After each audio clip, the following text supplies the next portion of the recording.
It's weird that why would I be feeling it in my eyes?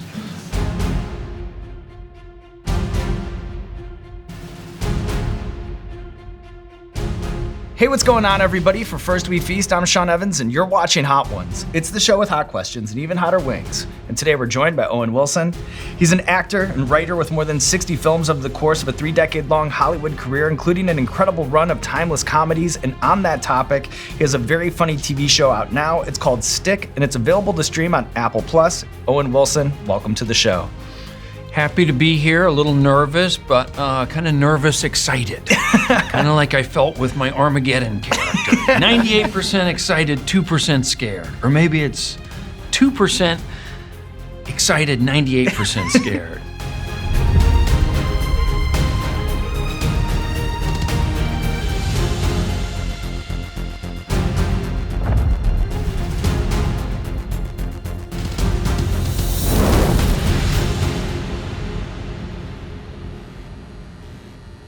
Called what? What's it called? Shaquanda's Hot Tropic. Okay, I like that.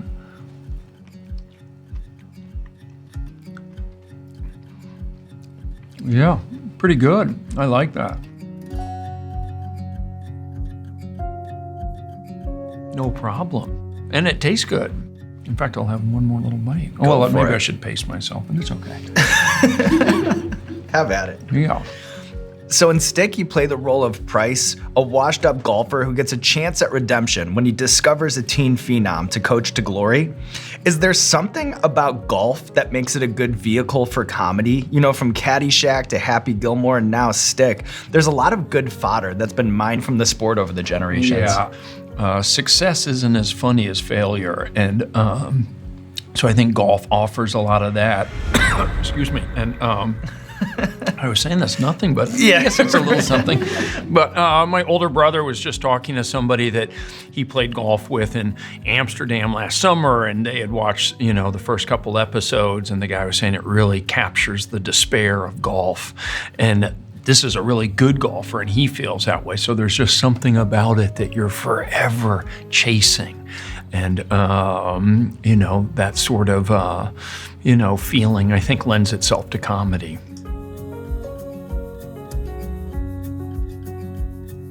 Just winging it. This could be a good title for my story in Hollywood. My life in Hollywood. Just winging it. Yeah. And you're right there with me, right? You're like... Every step of the way, we're tangoing. That would be a huge scandal if it turned out that you weren't. It'd be like they talk about the quiz show scandal from the 50s. Right, they'll bring the government in to regulate talk shows. Tomato sauce over there. But I'm always down to swap paddles at any time. I'm a chicken wing talk show host of the highest dignity, all right, Owen? Okay. So when we had Ben Stiller on the show, he named Zoolander 2 as the movie of his that he feels was most unfairly treated by critics. Yeah. I'm curious, what do you think of that? And is there a movie of yours that you think was most misunderstood by the Hollywood press or maybe even audiences? I do know that, sometimes, people will come up to you and they'll say that they like a movie, and, you hear a lot, if you've worked on, I'll hear somebody say Wedding Crashers or Cars or Midnight in Paris, but, sometimes somebody will say an obscure movie and it does kind of make you feel good, like, okay, this person gets it, why didn't more people understand that movie? The first movie that we ever made, Bottle Rocket, it's always nice when somebody comes up and likes that one, because that one, was really kind of a tortured post-production process of not test screening well, and it seemed like it might not even come out. So, and that's also something for the thing, that sometimes like you can work on a movie and it didn't really connect, and then later it seemed like the first Zoolander, it didn't do that great. And then over the years, obviously some people, liked it. And then, you can have something that was like a big movie at the time and you never hear one more word about it, just disappears.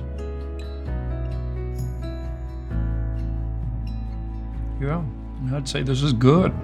I'd want this. Thigh high across the middle. Yeah, I wouldn't say, I don't even notice you're saying these are slightly ramping up? Yeah, it's just a frog, just a 1 frog. degree at a time. Yeah, exactly. Yeah.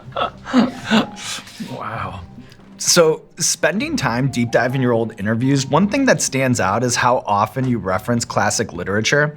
Is there a favorite of yours as a kid that maybe you've tried to develop for a project? Like I was surprised, for example, to read that like Matt Christopher, for example, has only had one book option. Matt Christopher, I read a lot of those. Those were the kind of the sports ones, like Touchdown Tommy type things. Like, yeah, those Matt Christopher ones were great. I think Treasure Island, that really holds up, and those pirates are scary. If you got a great director to do it and really cast it with some scary English guys. Need some scary pirates, some scary English guys. Yeah. Because in America we kind of tend to think of sort of, The Crown, like those type of English, the kind of Oxford, and they sound sort of, well, these guys are a lot smarter than us. But then there's that other kind of, English that's like, oh, that's how they built an empire, because they got a lot of those guys too that are, pretty tough. And those, the great illustrations by N.C. Wyeth, the director would do a good job to try to cast the pirates to look like that. I mean, we're cruising at this point. I don't want to get cocky, but... No, go ahead, lean into it. Yeah, it's like, this is easy. So up next, we have a mango serrano hops sauce. Okay, well, how hot can a mango thing be?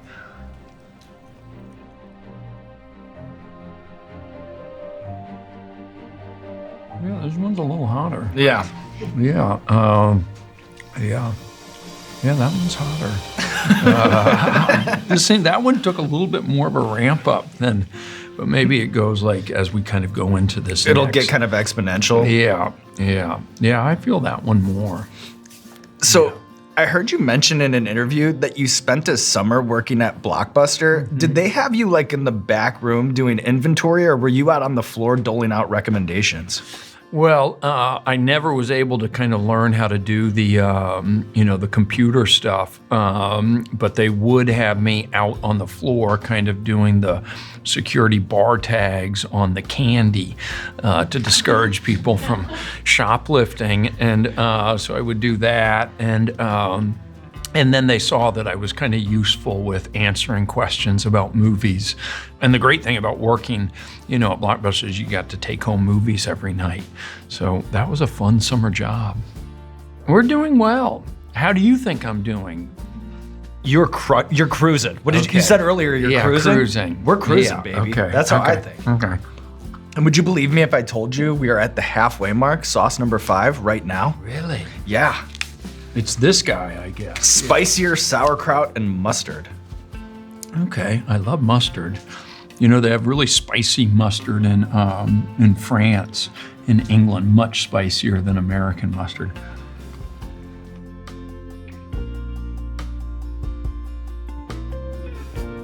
This is bringing you back to France? Yeah. I do seem to be drinking more milk than I did in the beginning. Mm-hmm.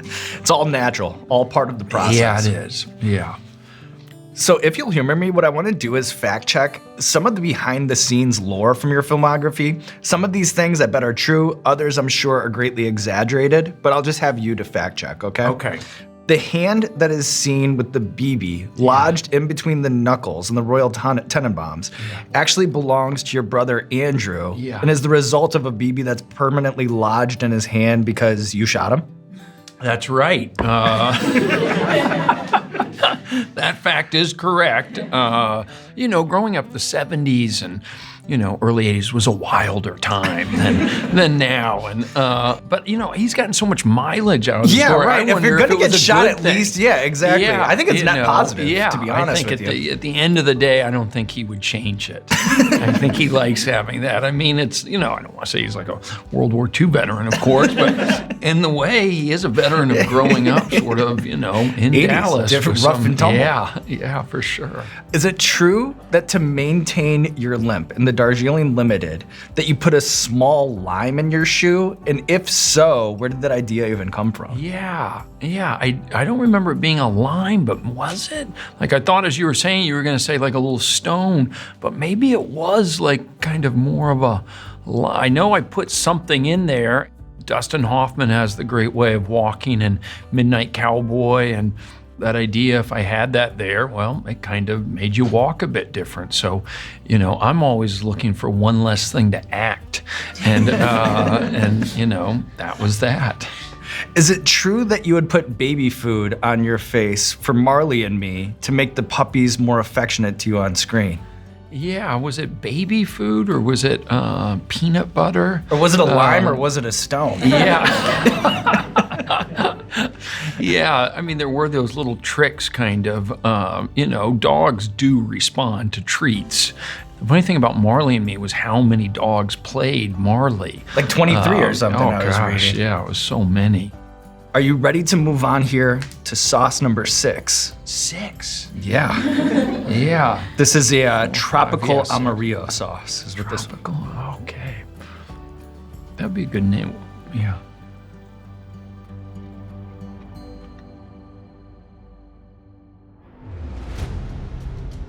This wasn't that bad, by the way. I'll have another bite. All right, I'm in 2 then. That's how that goes. Mm-hmm. Reflecting back, is there a film that stands out as like the hardest one to make? Like whether it was production mishaps or just bad luck, is there one that you think, how in the world did we get that one to the finish line? I just remember Armageddon. There was a lot of stuff of us being in the spacesuits and being on the asteroid, and these space suits that we had, they were not that comfortable. That was just a long, long shoot doing that movie, and I died in it too, so I didn't even have to do the last third of it. But my eyes are starting to water a bit. That's okay. Is that normal? It's all part of the process. It is, okay. Yeah, and kind of going forward here, I think That's when they physiologically, say, like a really? new thing will happen. Yeah. With each wing. Yeah, you have a very reassuring bedside manner. Like, you'd be like a good doctor. Like he's just like saying, "Oh yeah, don't worry about a thing." Like really, as my eyes, as I start to, my vision goes blurry, and I'm slurring my words. Yes, that's fine.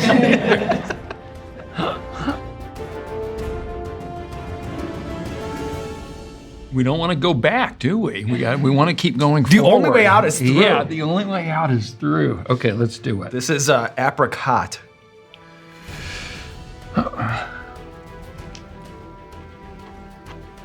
It's kind of sweet. At first. Oh God.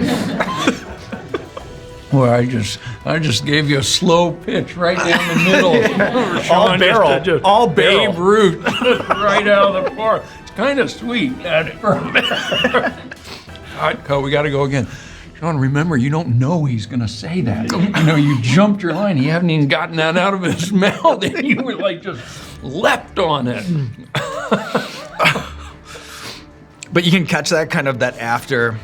Yeah, I'm starting to get some those exhaust. Those Yeah. effects that you're talking about. Yeah. It's weird that why would I be feeling it in my eyes? But that's normal. Right. The walls close in on you They do. at this point. So that's a nice feeling, isn't it? Walls closing in on you. People love to get that. How would you describe your relationship with the ocean? It seems like it has an almost mythical pull on you.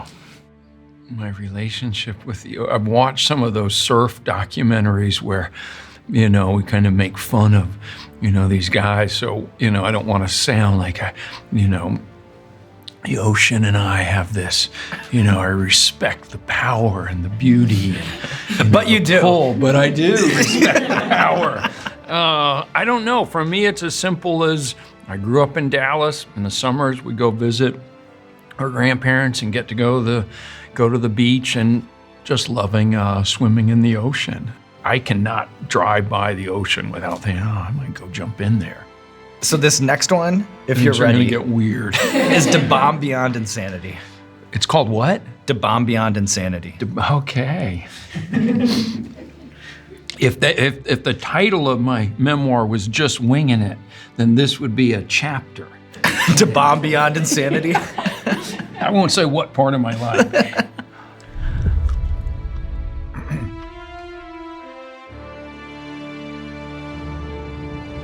I can't imagine this one flying off the shelf, but whoa, this really, I'm getting a kind of a funny, this one just keeps going. Yeah. This one's living. I'm gonna drink some milk too, yeah. Wow. Oh, and if you'll humor me, what I want to do is play a recurring game called Name That Tagline, all right? Where I give you a tagline from one of your films and you try to connect it to the title. We actually played this with Vince Vaughn, and under these bizarre circumstances, he was like 7 for 8. Really? Right? Not to put any pressure, and be very careful. Be very careful around the eyes. Okay. 1 week, no rules. I don't know. Wedding Crashers? Hall pass, Hall actually. pass. Okay. Hall pass. Okay, yeah. Family isn't a word, it's a sentence. It's pretty hot. Yeah, I'm having a hard time focusing on my brain. Yeah, that's the problem. Yeah, the walls again. Yeah. Say that one again. Family isn't a word, it's a sentence. It's a sentence. So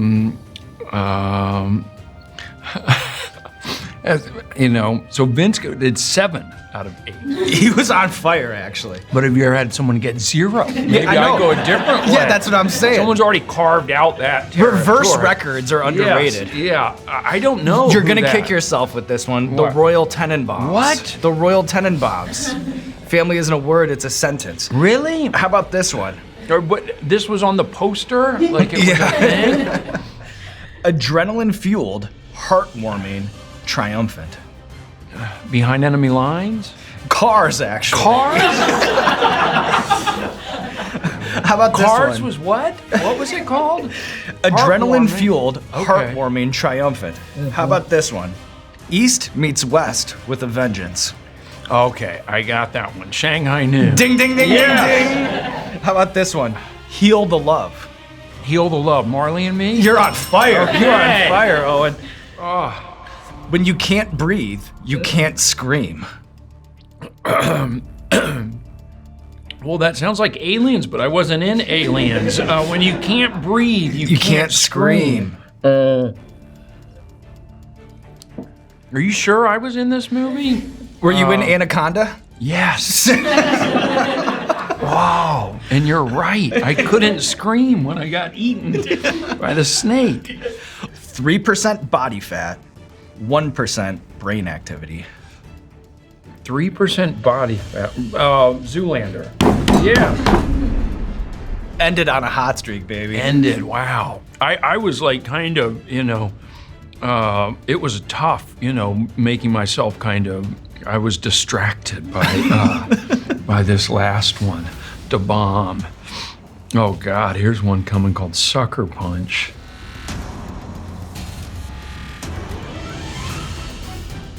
My hands were sort of shaking too, but let me guess, that's normal too, Sean?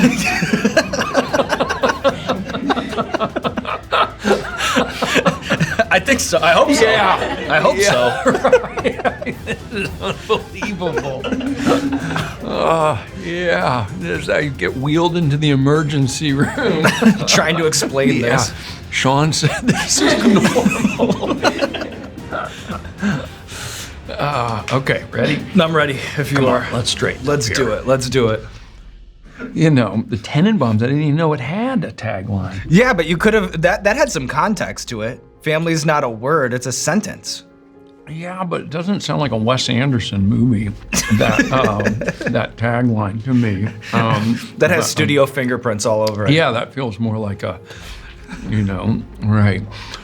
So I was intrigued to hear you say that you used to get nervous to do Letterman, even when you were constantly in a still price get cycle nervous. for movies. Yeah. What is it about Dave that makes you feel like you can't get too comfortable? Well, it was like a teacher that you maybe really respected or really liked, and so that made you, more sort of nervous, kind of like, I remember sort of like learning to drive with my dad, and I could feel his energy. I was like more likely to make a mistake. Yeah. This one's still going. I know. A little bit, yeah, but it's okay. Yeah. I might pour a little bit more milk here. Are we allowed to stand up? Yeah, people have taken start laps. over. You don't have to apologize for anything on this show, all right? Yeah. Milk. It does a body good, right? Okay.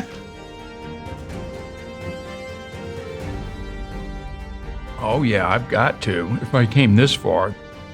But be careful, because it can sometimes avalanche out of the bottle a little bit. Steady hands. You hear everyone gasp.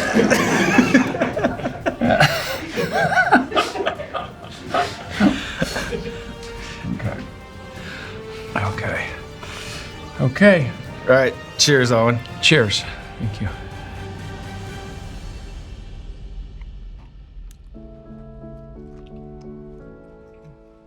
And with that, the Hot Ones Gauntlet is behind us. And to close things out, golf is a game that is mind over matter. Yeah. With your brain melting in hot sauce, I want you to close your eyes and close things out here with a little bit of a thought exercise, okay? Okay. You're on the tee for the 18th hole. You have a long fairway in front of you in a slight breeze. What is your inner monologue? Like, what are you telling yourself to ensure that you and the ball are connected as one? Light grip pressure. Relax. Keep your left arm straight. Don't sway. Keep your elbow tucked in, your right one, and that's it. Yeah. And let it rip, baby. And let it rip. And look at you, Owen Wilson, taking on the wings of death, living to tell the tale, and now there's nothing left to do but roll out the red carpet for you. This camera, let the people know what you have going on in your life. Yeah, okay. It's Owen Wilson again, and enjoyed working on the golf show on Apple called Stick. Yeah, thank you.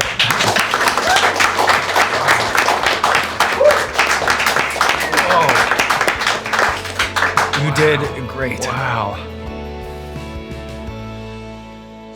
That's intense, man. But you feel like you accomplished something. Well, you should that's feel a good accomplished. feeling. Be proud of yourself, I Owen. am. You did Thank it. you. Now we got a hug. Get in here. Thank you. Thank you for your help. Thank you for being my Sherpa I got you, through dog. this. Wow. All right, Hot Ones fans, we promised you a whole year's worth of brand new hot sauce drops to celebrate our 10th anniversary, and our next reveal delivers on both heat and flavor. Say hello to Hot Ones Tropical Amarillo, inspired by iconic Caribbean flavors. This sauce unites juicy mango and pineapple with warm curry spices and vibrant yellow chilies. Sweet Scotch bonnet and citrusy Fatali peppers bring the heat, pushing the Scovilles above medium and warming you like the island sun. It clocks in at a 6 out of 10 on our spice scale, and we know that it'll be partying on your plate all summer long with fish tacos, grilled chicken, and even burrito bowls. That's HotOnes.com, HotOnes.com, HotOnes.com to get your hands on our brand new sauce, Hot Ones Tropical Amarillo.